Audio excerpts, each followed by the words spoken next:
Welcome everyone to the Focus on Greatness podcast. I am your host, Hiram Roche, and I am truly excited to be able to share that we as the people are created to create. We as people are created to create. So I'm very, very excited. We're going to dive right in to what we're going to talk about today. If you're coming on from the Facebook Live, please make sure that you are sharing this with your friends, with your family. We want to make sure that this gets out because I know that what I'm going to share with you tonight is going to impact you greatly. So let's dive right in. Last week, or last time that we were on, one of the things that we dealt with three different contexts, which was dealing with the tools to create, the tools of creativity, the tools to create in general. And so today, what I want to do is I want to add on to that piece about us being created to create. So the first tool that we were dealing with was inspiration.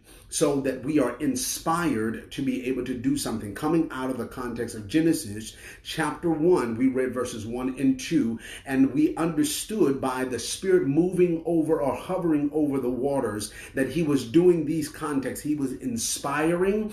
Then he also, after he inspired, he gave imagination. In the imagination, then he went to the next piece, which I believe is very powerful to understand, is not only did he inspire, not only did he give the inspiration and then the imagination, but then he went to the next piece, which is understanding that he did all of this for a purpose, for a specific purpose for these people or for us, and who he created and why he was creating all that he did. Now, part two of what we're going to deal with tonight is I want to deal with the next verses of scripture.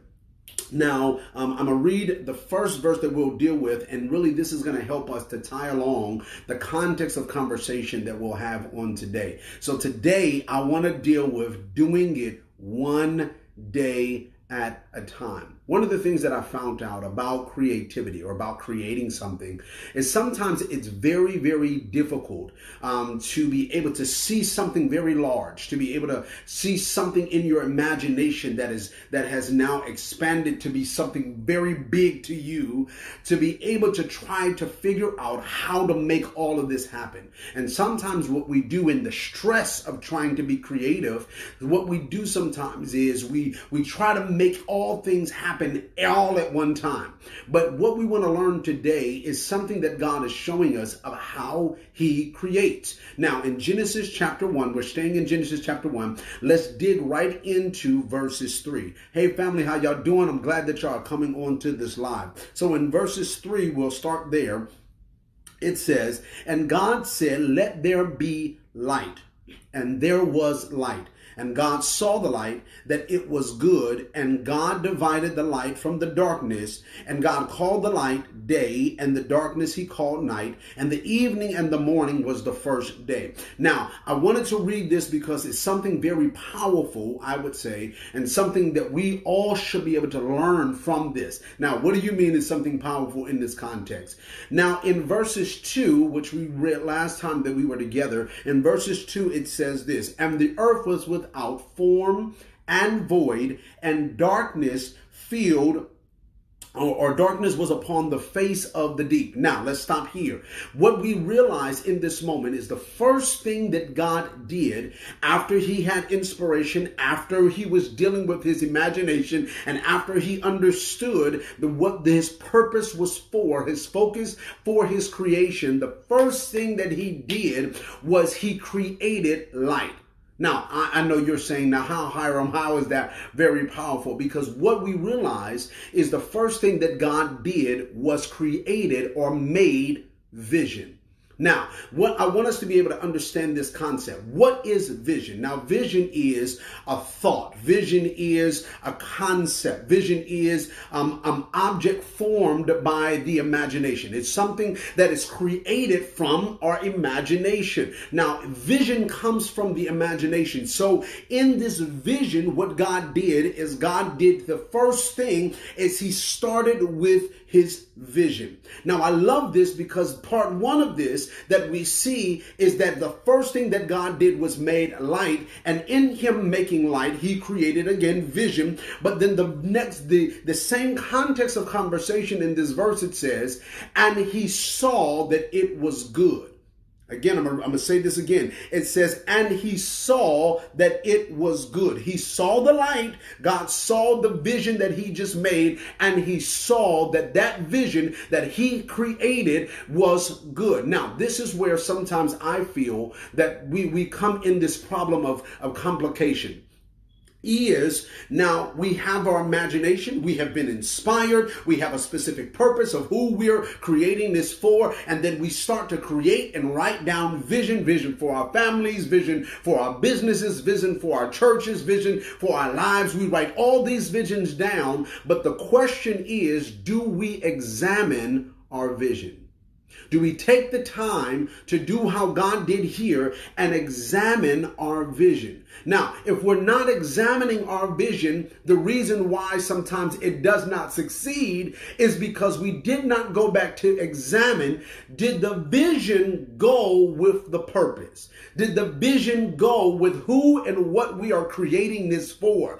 And if it goes with what we created it for, then we can say, as God says, as he created here, we can all say it is good. Now we can go into actually creating, because before we need to actually start putting other things together, before we start going in from the day-to-day process of making things happen, we need to make sure that we take the time to create a vision that goes with the purpose. We need to create a vision that goes with the objective of what we're trying to do. We need to create a vision that is focused enough, that completes where we're trying to go. If we do not have that, that's why the Bible does say vision is very important, because without vision, the people will perish. But I want to add a little bit extra to that, because it's specifically understood that this is not just can you see, but your vision has to be focused. It has to be so on point of where you're trying to go, what you're trying to do, what you're trying to create.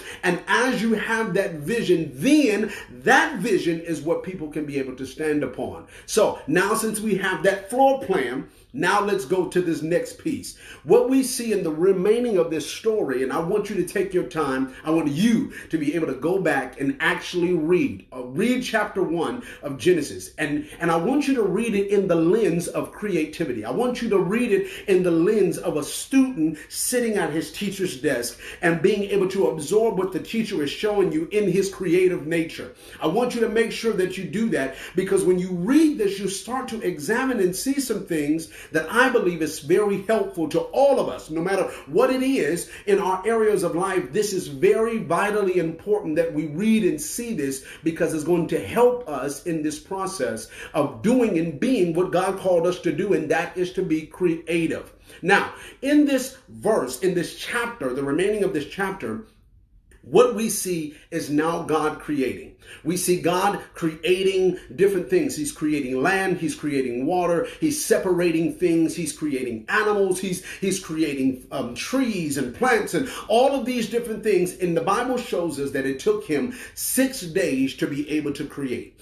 In these 6 days, again, he created a whole lot of things, but he created them in 6 days. And then the Bible says on the 7th day, he sat back and he took a nap. No, he didn't. He sat back and rested and observed what he just created. Now, in 6 days, he created all of these things. Now, my people that's coming on Facebook Live, please make sure that you share this. But what he did in him creating these things in 6 days, he showed us something. Now, the first thing that he showed us is that it takes one day at a time.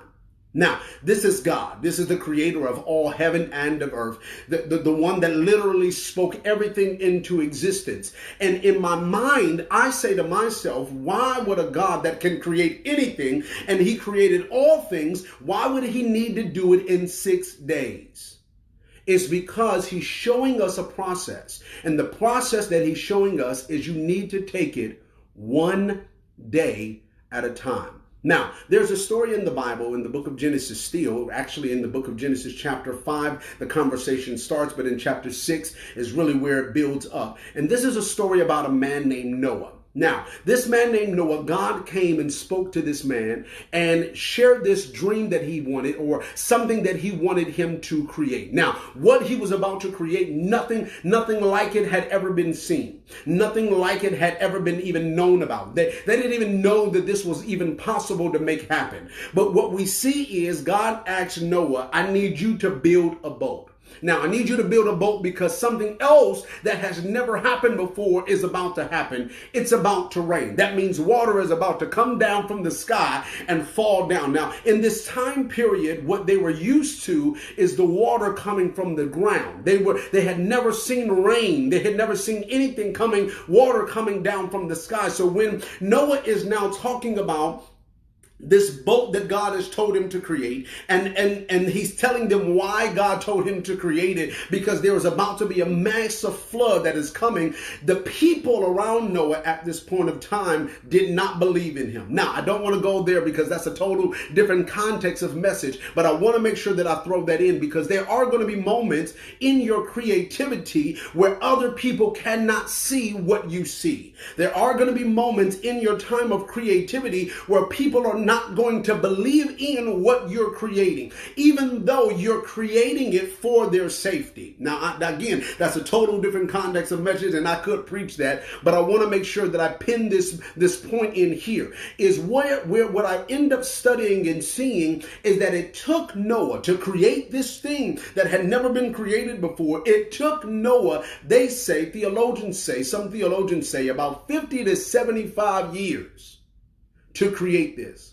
Now, when I thought about that, I said, first of all, man, that's a very long time. 50 to 75 years to be able to create something massive that can be able to hold animals and hold your family and hold people. You mean 50 to 75 years it took this man to be able to create it. Now, what I saw and what I thought about in my own self is it took him one day at a time. Again, it took him one day at a time to put this all together, to create this massive thing. It took him one day at a time. He could not make it in one day. He could not build this massive thing in one day. He could not make this thing happen in one day. No, it took him one day at a time. And so if it took him one day at a time to create something that was new, for us, it still takes us one day at a time. It takes you one day at a time to be able to lose weight. You can't lose 50 pounds in a day. It takes you one day at a time to master your craft. It takes you one day at a time to create something new for your relationship. It takes you one day at a time to be able to create something new for your ministry. It takes you one day at a time. You cannot create it overnight. So let's take the stress off of our shoulders in trying to make what we see in this massive imagination and our massive creative juice. Let's take the stress off of you to say that I need to make all of this happen in one day. No, take it one day at a time. And as you're taking it one day at a time, make sure that your days are focused. Make sure that every single day you have a precise thing that you're going to focus on to be able to make what you're about to create massive. Make what you're about to create strong enough that anybody can stand on your one day at a time. Now, the second thing that we see when God is creating this and taking his time to create it in 6 days is not only did he create it one day at a time, but he also created it layer upon layer. Now, what do you mean by that? Now, it took again 6 days for him to create this. And then while you're going to read this, you'll see this for yourself. It took him 6 days to create this. Now, if we take those 6 days and we divide it by 2, as any mathematical person knows, if you take these 6 days and divide it by 2, what you'll get is 3 and 3. Now, the first 3 days, God created what I would call foundational things. He created some foundational stuff. He created some water. He created some land. He created different little things that was needed completed in the first level of this piece. So the first portion that God did is not only, again, that he do it one day at a time, but he did it one level at a time. He did not create the second tier or the second level until he was completed with the first. The first 3 days, he made sure that he was creating foundational things. Now, this is where the problem comes in. Sometimes not only are we doing one day at a time, and we're not doing that sometimes all the way because we're trying to rush the process. The other thing that we see is we're creating things and we're trying to create top layers before we create foundation. We don't understand that everything is a level. Now, let me prove this point. Now, I was doing some studying, and I'm going to ask y'all a question, and those that are on this Facebook Live, I want you to make sure that you comment, and I want to get what you think these answers are. Who is the first person that created the light bulb? I'm going to wait for a minute because I want y'all to really answer. Who created the first man that created the light bulb? Now, some people say, and some people, I've asked different people around me, some friends of mine, some people that I know, different random people, young, old, it didn't matter. I was just asking different people this question. And one of the common statements or the common answers that people gave was Thomas Edison. Now, they all said that Thomas Edison is the man that created the light bulb. Now, I want you to hear this. Everyone said that Thomas Edison is the man that created the light bulb. But in reality, he's not the man that created the light bulb. The man that created the light bulb, I wanted to make sure I had to scroll up so I can get his name correctly. His name is Humphrey Davy. He created the concept of the light bulb in 1802. His name is, again, Humphrey Davy. He created the concept of the light bulb in 1802. Now, what we know as the light bulb of what Thomas Edison created was the layer.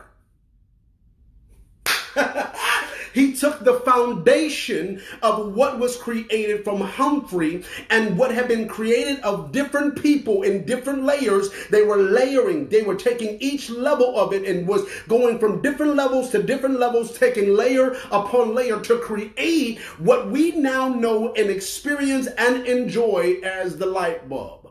Now, another person that I want to be able to put out there that we might think we also know this answer because I thought I did. Who is the one that created the vehicles? The first man that created cars. Majority of people that I asked, even with that, I want y'all to answer on here. Even with that one, some people, what they said is it was Henry Ford.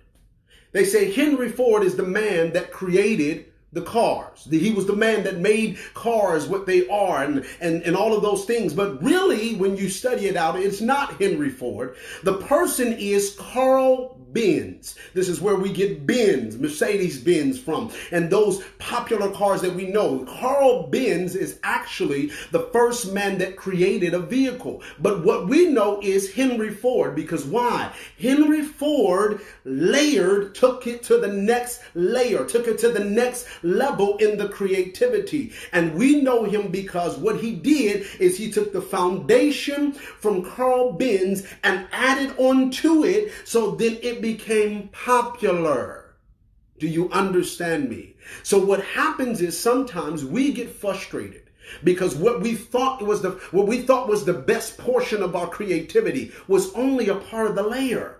And in those moments where we feel like, because I did not try to take this to the next, try to build upon what I had before, we think that we failed. No, you did not fail. You only thing that you did was you failed to go to the next tier. You failed to go to the next level, because understand this, in both form of this conversation, in both of these statements, and I'm going to say one more piece about this because it was something that practically that I saw even on today. In both of these pieces, we see God building one day at a time and one layer at a time. And what he took his time building, what he took his time creating, what he added every layer to create is what we stand upon today, because he did it one day at a time, one layer at a time. Now, I'm going to say this and then we'll get to almost to the wrap and the close of this on today is this. Today I was I'm coming back from a beautiful trip in Colorado Springs. Was up there at the Christian House of Prayer of Colorado Springs. And if you're in the Colorado Springs area, please go and stop by, look them up. They're a powerful, mighty church that you want to make sure that you're a part of. And so while we were coming back from Colorado, I was walking in the airport, went to go get my luggage. I know y'all have done the same thing several times. And while I'm standing there waiting for my luggage to come, I recognized something.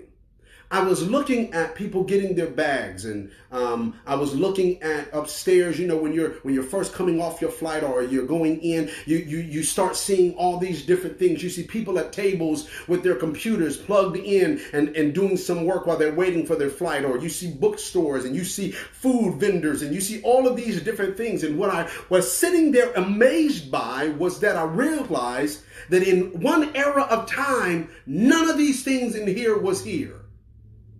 At one point when they created the area of what we call an airport, only thing it was the airport. It was a building that you would walk in and go straight onto a flight and keep moving. It wasn't no place where you can stop to go eat. It wasn't a place where you can buy a book on your way. It wasn't a place where you can sit at a table and plug in a computer, because some of these things did not even exist at this moment. So what we enjoy now, what we walk in now, what we experience now in the context of an airport is layers.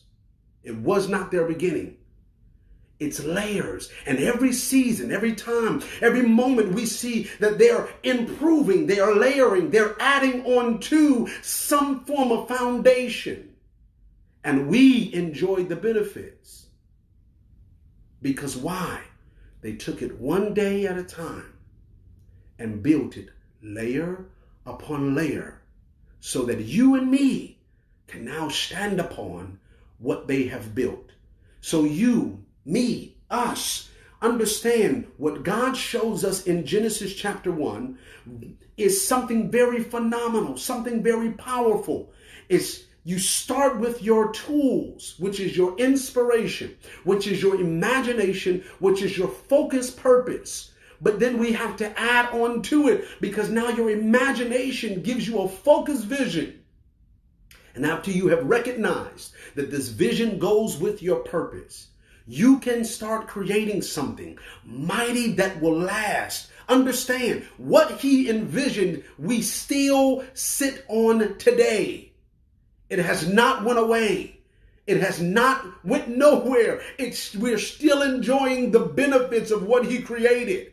So if God created something that is lasting, we can create something that is lasting if we be inspired, if we have imagination for a purpose. Let our vision be able to be focused on what we need and do it one day at a time, layer upon layer. No matter if it's your business, no matter if it's your ministry, no matter if it's your relationships, no matter if it's your schooling, no matter what it is in life, take it one day at a time and layer upon layer, so that what you create, the people you created for, can stand on it. Thank y'all so much for being on here today on Focus on Greatness podcast. Again, I am your host, Hiram Roche. And as always, it is truly an honor to be able to share with you what God is sharing with me as we continue to build together. And I want you to be creative, because that's what God created you to be able to do. Please make sure that you join me next time. I am here every first and third Monday of every month. The first and third Monday at 6:30 p.m. Central Standard Time, I will be here sharing what God has shared with me to be able to give to all of us, so that we can be able to walk in the fullness of what God wants us to have in our lives. So make sure that you share this. Make sure that you spread this. If you're listening to this on iTunes, on any form of platform on podcast, please make sure that you subscribe and make sure that you comment, because what I want this to do is not just be a good word that you hear, but be something that makes you think and makes you change and make you go into action. Love you all and thank you all, and see you all next time right here on Focus on Greatness podcast. Love you all. Talk to you later. Bye-bye.